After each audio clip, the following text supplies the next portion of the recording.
So this is our annual event, and we're delighted to welcome you all, and we're delighted to see everybody here. It's been a great day, and everybody's been up on the hill and doing a lot of amazing work. So the past election certainly brings us new challenges moving forward, but it's also important to acknowledge the many accomplishments that we've made as an organization. So during the past election cycle, Immigrants List supported 10 pro-reform candidates across 8 states and took out dozens of in-language ethnic media ad buys to talk with the voter minority communities across the country. And we supported quite a few people, and we were very delighted that some of them got elected, and Catherine's here, so we're delighted for Catherine.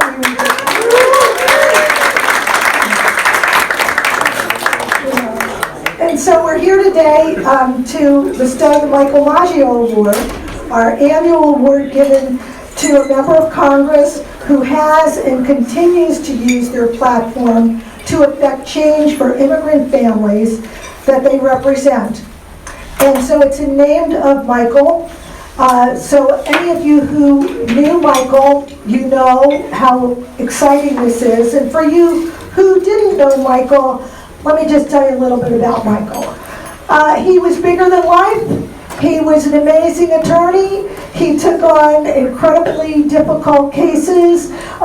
He started out actually doing a lot of Salvadorian cases. He represented with the Chileans. So he was just an awesome person. Not only was he an awesome person in terms of being an awesome lawyer, but he was a fabulous cook. He knew wines.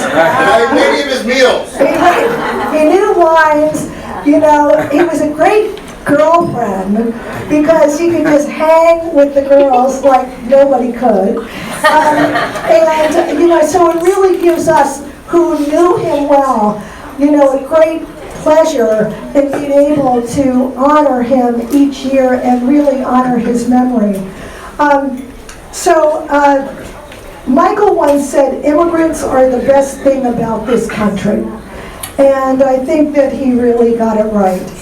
And so the members that we have honored in the past and that we're honoring today truly embody that sentiment.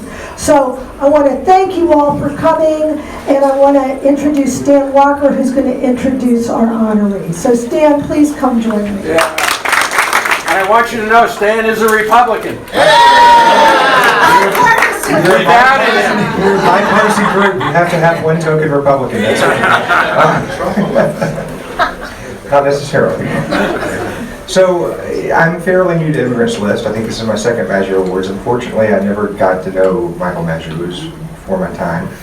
I did get to know you, Senator, back in June in Las Vegas at the annual conference. I had the honor of attending a dinner with you, and I was blown away. I mean, and I think I told you that I was a Republican, but I was amazed by you. I was amazed by your interest. I was amazed by your interaction, your intelligence, your history. You make me want to move to Nevada. We had the honor of meeting with your congressman earlier today. He makes me want to move to Nevada. And I told him, you know, I'm a Republican, you're both Democrats, but I would have voted the heck for you. I actually followed your race very closely to see how you were doing over the months because I was so intrigued by you. Senator Catherine Cortez Masto, she was elected not just the first woman senator in Nevada, but she was elected the first Latina senator in the United States.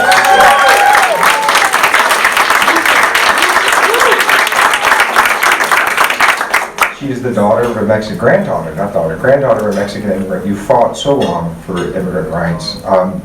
She served as Attorney General in Nevada since 2006 for 8 years. She's fought for families, she's fought for immigrants' rights, for undocumented families and workers, and she has advocated during her campaign for total and comprehensive immigration reform, which is what we were all advocating for today. stressing the fact that families don't need to be torn apart. That's not the goal of our immigration system. Unfortunately, it's the results that we're seeing and have been seeing. She authored a bill, it's a Senate bill, is it 303? What's her Senate bill? 415. 415, to rescind President Trump's executive orders on travel bans.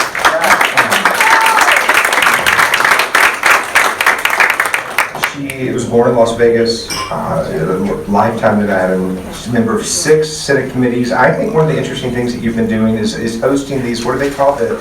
The cafecitas with Catherine. She's hosting coffees with Latino staffers here in the office on the Hill to encourage them to become more involved in politics and see if that's something they want to do on a career. And not just doing it for Democrats, doing it for Republicans too. Like I told you, she is a fascinating woman.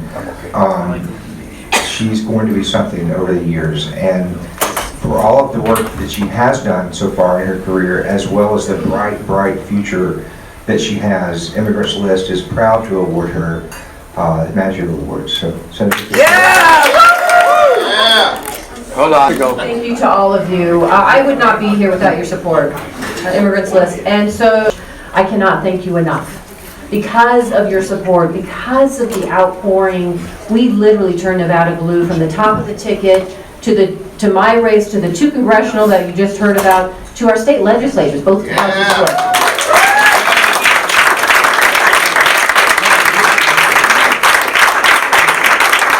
But the energy was tremendous, and I will tell you, a good portion of that was the Latino population in Nevada. Yeah. And that's why we're all here today. I am also running for local government and student government in the 5th grade. And do you have any tips on how I can win? And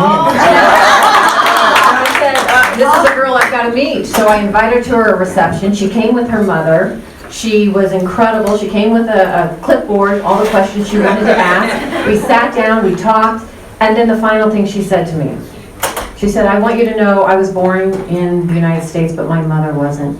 And I am afraid under a Trump administration that they are going to take my mother away from me. Can you help fight and protect my mother? And I said, Emily, with everything I've got, I will be there by your side. And I want you to know you have friends who will also be by your side.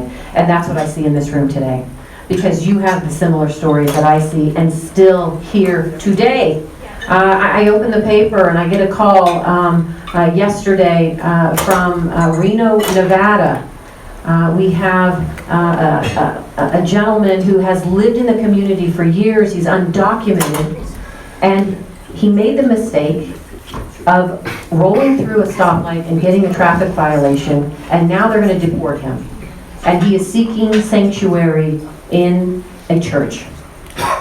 These are the stories now that I'm hearing. The story of the ICE patrol car that is sitting in a neighborhood near an elementary school so that the kids and the parents are afraid to let their kids go to school, and the principals are calling to say, what is going on? You have all of these stories, and for me, this is part of our discussion now. We have to put a face to really what's happening here, and we have to tell these stories and continue to fight. Because I don't know about all of you, but this is not the country that I grew up in and that I love. This is not the country that my grandfather worked so hard to have the courage to come to the United States so his family and his kids and his grandchildren can achieve that American dream. We don't shut the door behind us. We keep it open.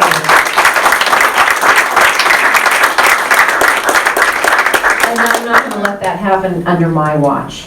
And it is going to take all of us now to continue that fight. So I am so pleased to see all of you here, and we'll continue to work with all of you. I know some of you came by the office today, and unfortunately I was on the floor voting on the Gorsuch nomination and did not get a chance to see you, but you should have met with my staff. I've made it a point in the United States Senate office, in my office, both here and in Nevada, to be a place where people in our community who are seeking help with the fight can contact my office. And they are seeking help.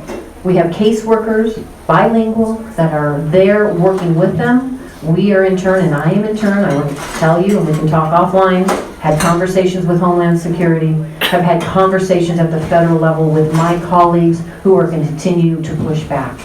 And the various committees that I sit on, I will tell you, every single nominee who came before us as a secretary or somebody that wants to run that agency, the first question I ask them, or a question that I ask them is, do you believe that passing comprehensive immigration reform would contribute to our economy? And they say yes, and I said, then do you support it? Well, if it contributes to the economy, yes. And that is the discussion we need to start having. That's what this is about. And for me, that is my fight, is to ensure we are reaching out to show the benefits of our immigrant community and that they do contribute. They contribute to the GDP. They contribute to everything that happens in our communities, in our states, and we need to now highlight that to bring that forward. So thank you all so much. I'm not going to go on any longer. I'm preaching to the choir. You're all wonderful, and I look forward to working with all of you.